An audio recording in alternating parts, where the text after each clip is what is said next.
नमस्कार शेतकरी मित्रांनो, मी संकेत वानखडे आपणा सर्वांचे माझे यूट्यूब चॅनल डिजिटल ॲग्रो अकॅडमीमध्ये मनपूर्वक स्वागत करतो। आत्ताचा हा जो शॉर्ट व्हिडिओ मी बनवत आहे तो म्हणजे सोयाबीन पिकाविषयीचा, सोयाबीन पिकाच्या दुसऱ्या फवारणीचा। कारण आता अनेक शेतकऱ्यांचं सोयाबीनचं जे पीक आहे ते दुसऱ्या फवारणीवरती आलेलं आहे। अनेक शेतकऱ्यांच्या सोयाबीनला फुलधारणा झालेली आहे, 10 ते 20% फुलधारणा त्या ठिकाणी आहे। आता जी वेळ आहे ती म्हणजे सोयाबीन पिकाला दुसऱ्या फवारणीची।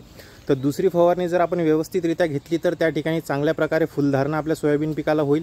जेवढी जास्त फुलधारणा असेल तेवढंच जास्त त्या ठिकाणी उत्पन्न तुमचं होईल। त्याच्यामुळे ही दुसरी फवारणी घेत असताना योग्य ते घटक त्याच्यामध्ये वापरले गेले पाहिजे।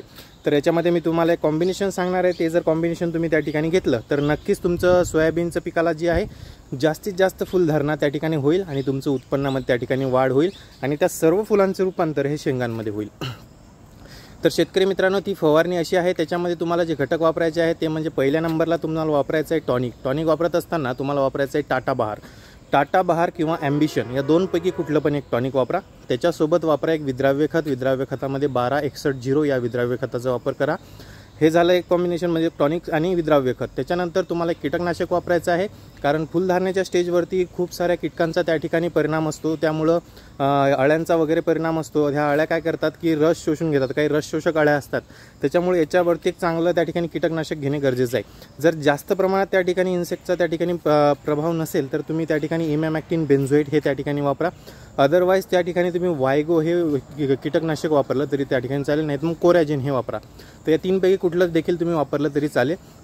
हा झाला दुसरा घटक इन्सेक्टिसाइडचा। त्यानंतर तिसरा घटक असा की आता माझ्या मागे बघू शकता इथं ढगाळ वातावरण गेल्या 6-7 दिवसांपासून आहे। असं जर ढगाळ वातावरण कंटिन्युअस तुमच्या भागामध्ये देखील असेल तर त्या ठिकाणी तुम्हाला बुरशीनाशक घेणे गरजेचे आहे। तर बुरशीनाशक वापरत असताना त्याच्यामध्ये रोको किंवा साप हे बुरशीनाशक वापरा।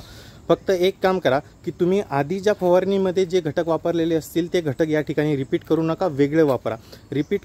यासाठी करू नका कारण आपण अगोदर वापरलेले असतात, त्यामुळं त्या घटकांसाठी ह्या ज्या अळ्या वगैरे असतील, कीटक वगैरे असतील, हे रेजिस्टंट झालेले असतात। त्याच्यामुळं दुसऱ्या फवारणीमध्ये आपल्याला वेगळे त्या ठिकाणी वापरायचे असतात घटक। त्यामुळं वापरत असताना जर तुम्ही पहिल्या फवारणीमध्ये साप पावडर घेतलेली असेल तर दुसऱ्या फवारणीमध्ये रोको पावडर वापरा। अशा प्रकारे जर तुम्ही कॉम्बिनेशन घेऊन याची फवारणी जर केली तर नक्कीच तुमच्या सोयाबीन पिकाला जास्तीत जास्त फुलधारणा त्या ठिकाणी होईल आणि परिणामी तुमच्या उत्पन्नामध्ये मोठी वाढ होईल।